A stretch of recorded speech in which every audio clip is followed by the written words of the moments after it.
So I want to talk a little bit about going back to that thing of I want to be original. Most artists, they really they want to stand out in some way. They want to kind of, you know, cut through a little bit and yeah, not look like everyone else. But this being like a sole focus, I feel like that's kind of a little bit of a waste of energy. Um, and when you're starting out, especially when you're starting out, I feel like just whatever gets you motivated to draw, whatever gives you that feeling inside of like, oh, I want to make something like that, just go for it. Like let that be okay. Um, and yeah, just follow that part of you. And I really feel like yeah, being inspired and influenced is such a great feeling. I definitely don't want to take that away from anyone, and you shouldn't. But it's also about having like a broader range of influences and a combination. Eventually, it'll be a combination that feels unique to you. So I just like it's something to consider, but you're naturally going to become this idea of originality. Everything is a remix of everything else, right? There are things that feel fresh and unique, but I feel like it's a unique combination of different interests. And yeah, maybe that person they're not completely like focused on it. It just becomes like this natural progression. um, Artists are a combination of their passions, their interests, and their decision making. So being inspired by only one artist means that your art will become an imitation of that artist and their decision making. So don't don't limit yourself, right? It is good to be inspired, right? And like I said, if that particular artist gets you going, or you want to draw because of that person, it's like, yeah, I encourage that, but eventually you want to broaden that out a little bit, and not. I think we want to analyze like why they're doing what they're doing or who inspires them, which we'll get into in a minute. So yeah, just don't limit yourself to fixate on one artist. I feel like, but that's just my perspective. So yeah, being honest with yourself and figuring out what genuinely resonates with you can be difficult, and it's easy to be swayed by social media.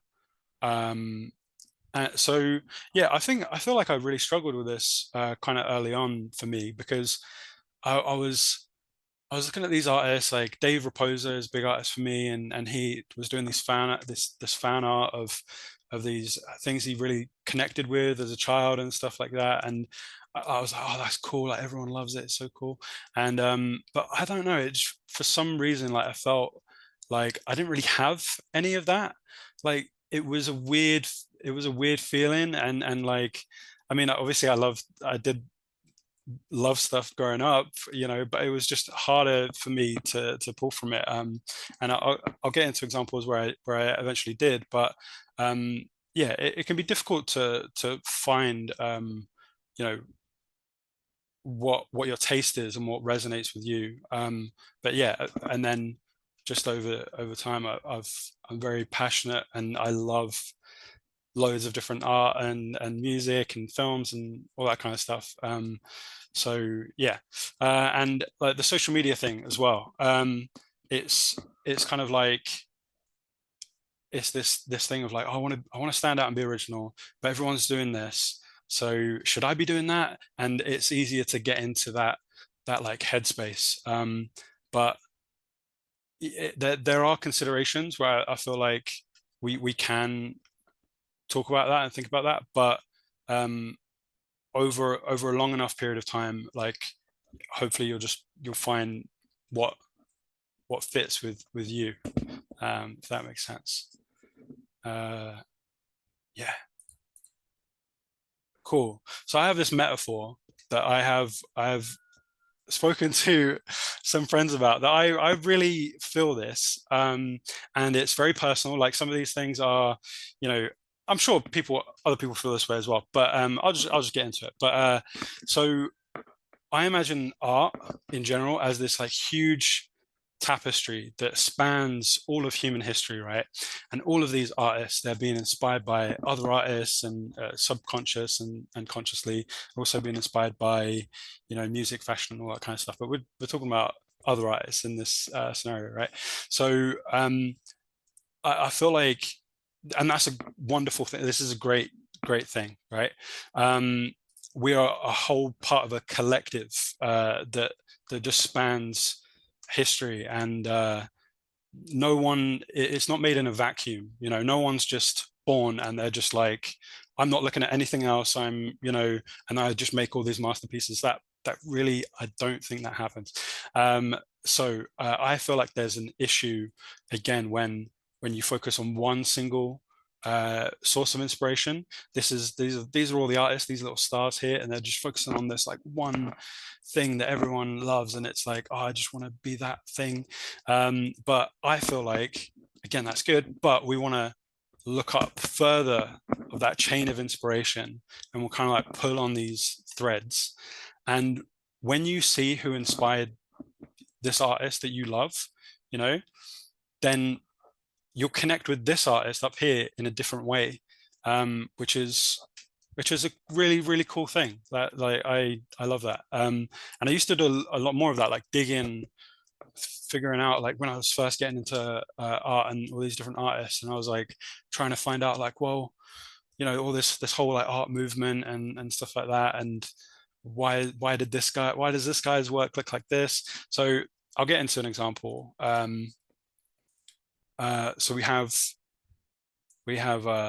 Mike Mignola, very influential, great artist, very bold graphic shapes, very distinct style.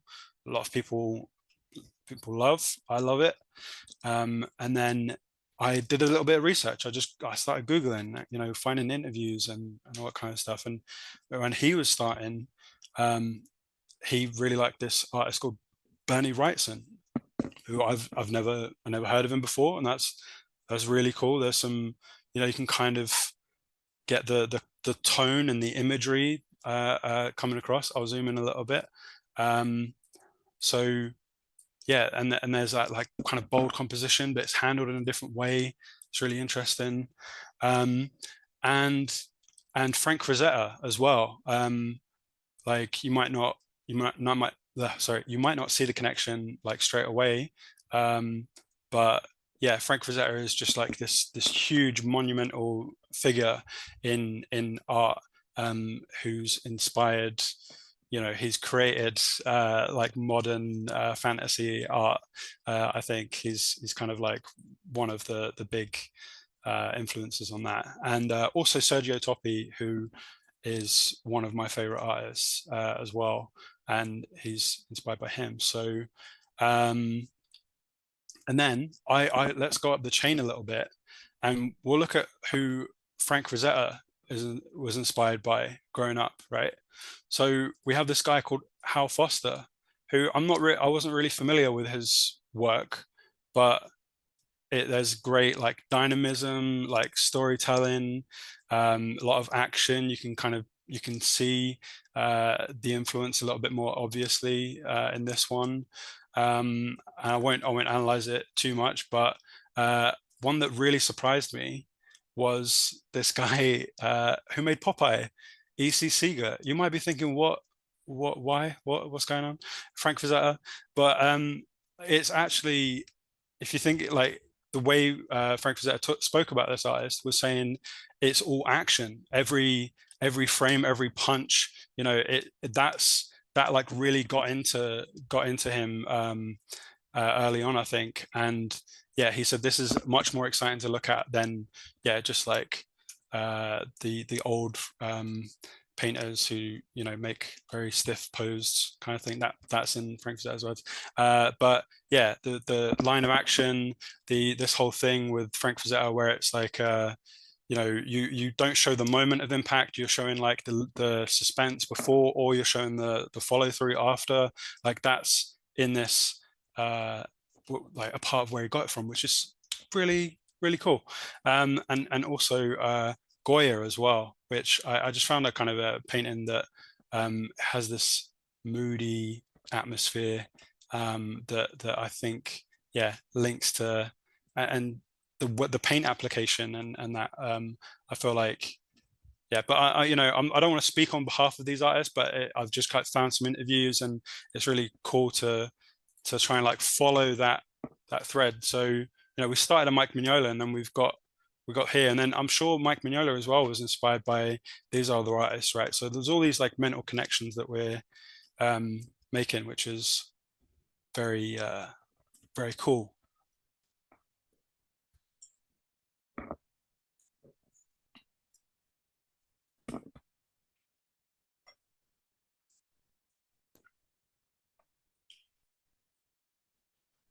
So again, something a little bit more personal to me, and then we are going to go through some of my older work. But this is more of a mentality thing when I'm making art, and I've kind of always felt this way a little bit. But it's about detachment. So I feel like it's actually quite healthy to detach yourself from your art in a way. And some people put a lot of weight and emotion into what they're making, to great effect, you know. But I'm not in their minds, you know, so I'm speaking on my behalf. But yeah, especially early on, having some amount of detachment, I feel like actually did me good.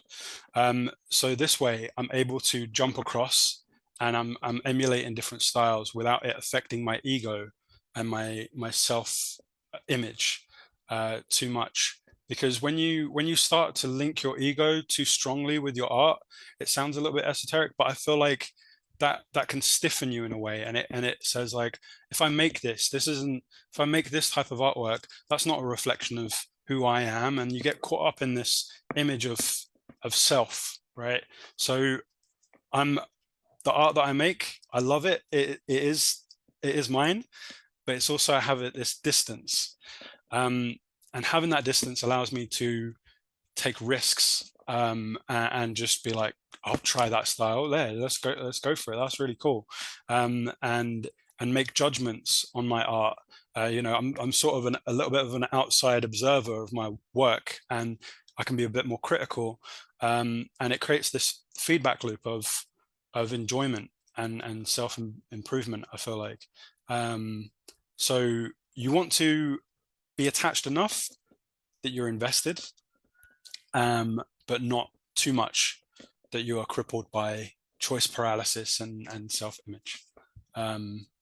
So hopefully that makes sense. Am I going too fast? Are we going a good pace? I feel like we're doing a good pace. It's been maybe 50 minutes. I think we're doing all right. Cool. I will now show you some of my old work. So this is going back now to 2012. And I think I was like 18 at this point. So this is like, this guy here, this card art here is like my very first paid job, and it took me, I think, like 3 weeks, and it paid $100. So I don't know, the rate on that isn't great, but I was just, at the time I was very like, yeah. Just a bit about myself. Like, I didn't go to university. I My parents kind of let me stay at the house like for 2 years, without paying any rent or anything like that. And they said, you know, if by those 2 years are up, if you're not making any money doing art after those 2 years, then you'll have to get a job at a supermarket.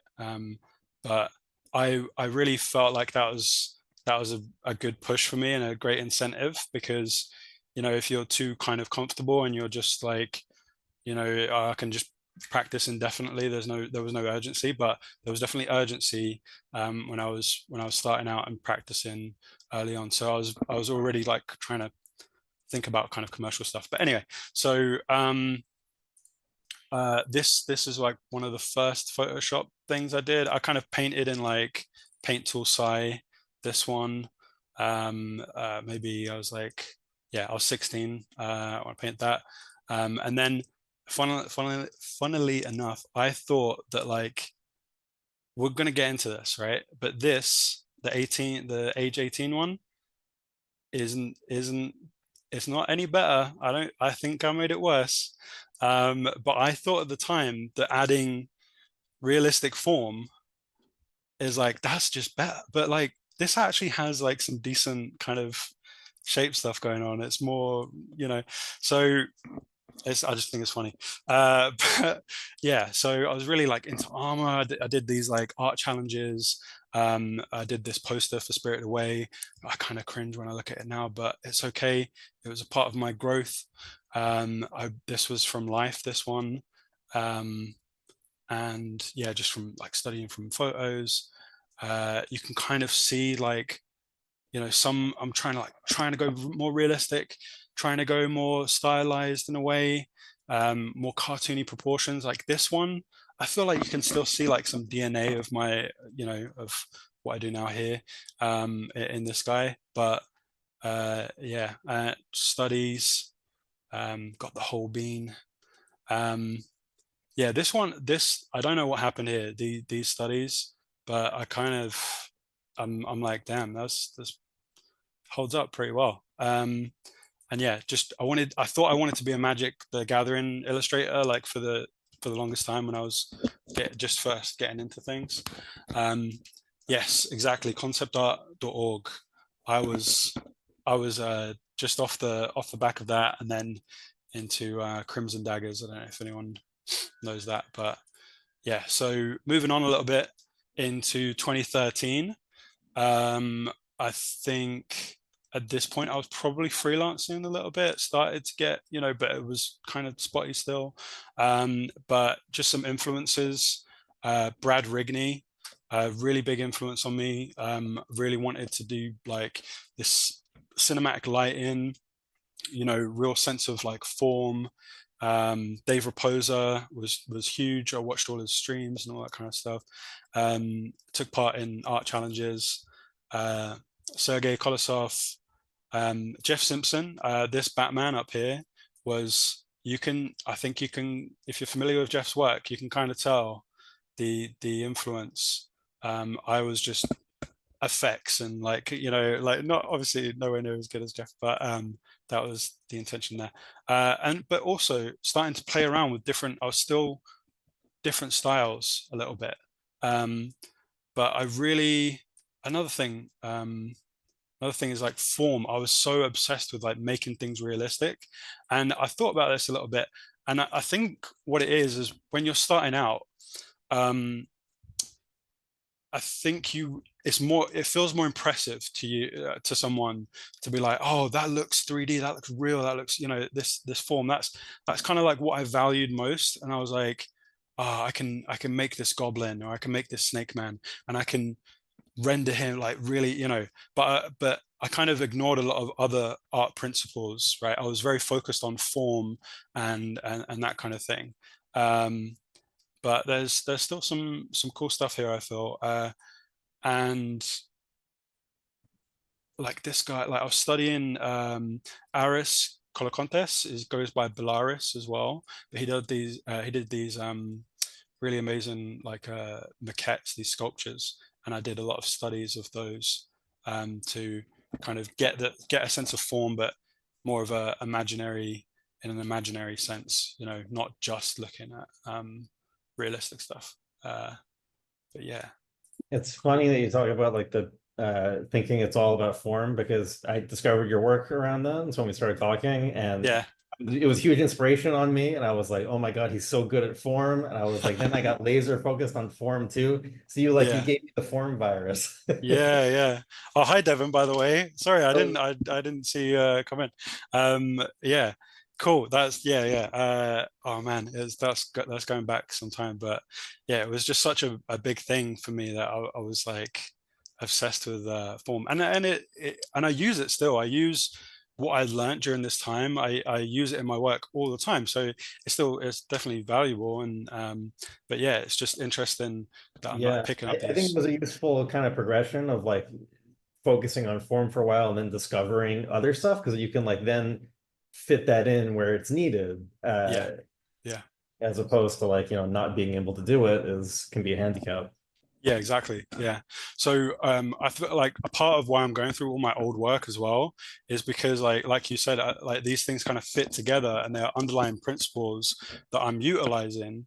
And that's why I feel like experimenting with different styles, it it teaches you a different focus, you know. If I'm going more simplified, I'm thinking more about overall shape and silhouette, and then so I'm combining these things as we go. So that's that's really cool. I want to tell you a little story about Adrian Smith. So this is in 2013, around that time.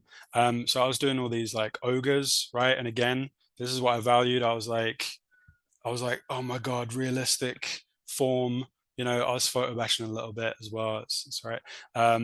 But Adrian Smith, really, really big inspiration on that. And this was like my commercial work, right? And then just to like blow off some steam and stuff, I would try and mix it up. And I started doing these cute little guys. I think they were kind of inspired by the Dam Keeper by Tonko House. Dice Tatsumi and Robert Kondo. And yeah, pretty obvious, you know, but I tried to like again apply that form, that realism. But I actually managed to meet Adrian Smith at a workshop, and I was so excited to show him my ogres. I was like, he's the ogre, he's the orc guy. He's gonna love my orcs, right? We're gonna talk about orcs. And then he just immediately was drawn to these. And I was like, what? I was like, huh? You know, like what's going on? So he was like, yeah, it looks like you enjoyed yourself more here, which at the time I was like, yeah, okay, I guess.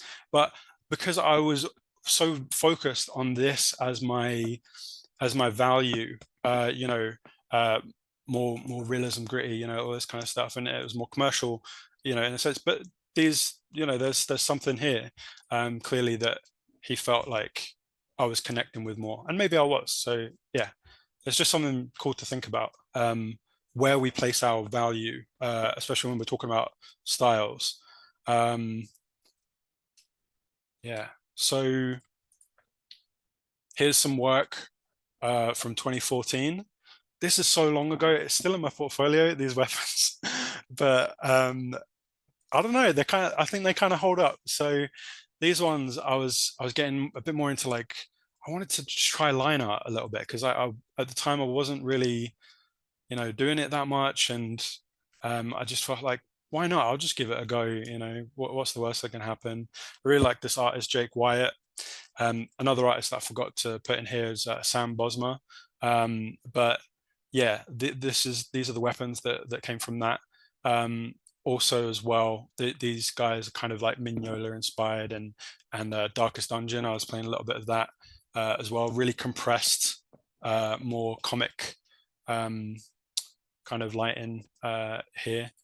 But yeah, different style, but they taught me like different things. But a cool thing about this is that for some reason, I don't really know why, to be honest, but there have been so many models made of these weapons by like 3D artists, and I'm super flattered and humbled. Like that's the coolest thing to me. That's one of like the joys where I'm like, you didn't even get paid to do this. They were just they wanted to do it for practice. And I actually met my friend Oscar, who's a great 3D artist. I met him, like he contacted me after that, and we had a mutual friend and we started talking. So you know, it all came because I was just like, why not? I'll just try this thing, and it worked.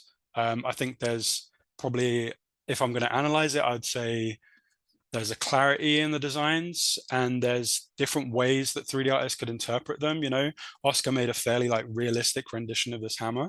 So it's, you know, it's but there's some that are a bit more like true to the concept, I guess, and stylized. So maybe that's something there. But really cool.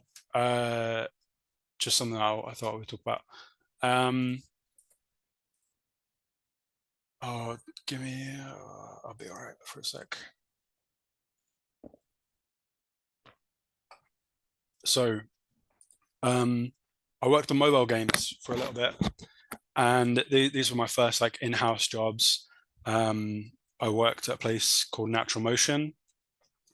This guy, um, it was a short contract that then got extended, and I basically got to paint guys in armor for a year, and it was really good.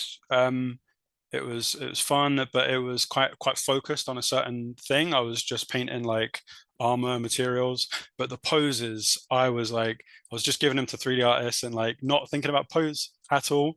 Um, and it was just like, yeah, I don't know, it was kind of like an efficiency thing as well, but I wasn't really connected to that work. And then after that, I worked on um, a cancelled mobile game here for another company. And I don't know if I should say, but you guys know Raid Shadow Legends, um, the popular mobile game. This was a precursor to that. So I think some of these designs that I made are still like in that game. I'm not taking credit for that though. That was a weird thing. But yeah, we got shut down after a year, and we tried to make it was a Diablo style game. But yeah, cool experience. And then they we kind of pivoted into attempting a more casual stylized game, and they just gave us a little bit of time to like get some pictures together. So this was we kind of felt like the end was coming a little bit, but it was a really good experience. And again, thinking about the purpose and the context of these, especially these weapons, I was going for a very low poly kind of aesthetic and almost like icons, that they read from a distance, right? And that's things that's still valuable. And again, applying like form and light to these cartoonier proportioned kind of characters as well. But yeah, it was a little bit just treated it almost like personal work there a lot, kind of. So I'll move on. I think, yeah, around 2017. So at this point, I got the job at a place that I'm currently working at that I'm not going to talk about too much. So in my spare time, um, I would I think these kind of clicked for me a little bit, and I had a very limited amount of time. I think this was done on like a lunchtime or something, and I just wanted to like get something down. And for some reason, it just kind of clicked, and it was like, okay, graphic shapes, and I'm using a little bit of form, but this one in particular is particularly like graphic, and then this one a little bit more internal form going on here, softer gradients, that kind of thing. And yeah, taking 2D designs that already exist. It's kind of like, it's fan art. I feel like fan art's great. I do a lot of fan art. But yeah, taking pre-existing designs and then applying, a 3D sense of form to them. That's a good exercise. It's good practice. I feel like. Chunky doggos, exactly. So I played Sekiro once. No, I love Sekiro. I love like the Dark Souls games. And again, I'm giving you whiplash, right? I'm going from like one thing to another, But I started, I was doing more of a stylized thing during my day job. So I was like, let me see if I still got that form, that more realistic kind of thing in me. And I do. I felt like I did a bit as well. There's some things I like about these, some things that I'm not so keen on, but yeah, just I wanted them to feel kind of cohesive a little bit in terms of like the subject matter.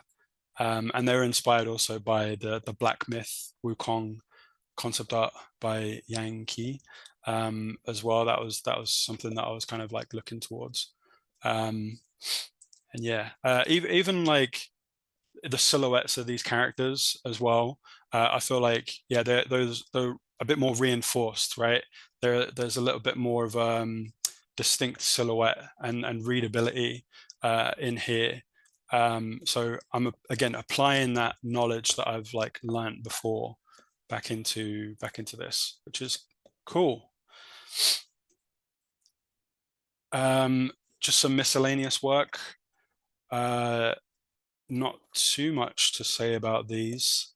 I feel like again these were starting to things were starting to gel for me, but I'm still taking some being specific with the style. You know, with these Japanese macaques. I love macaques. Paint them all the time.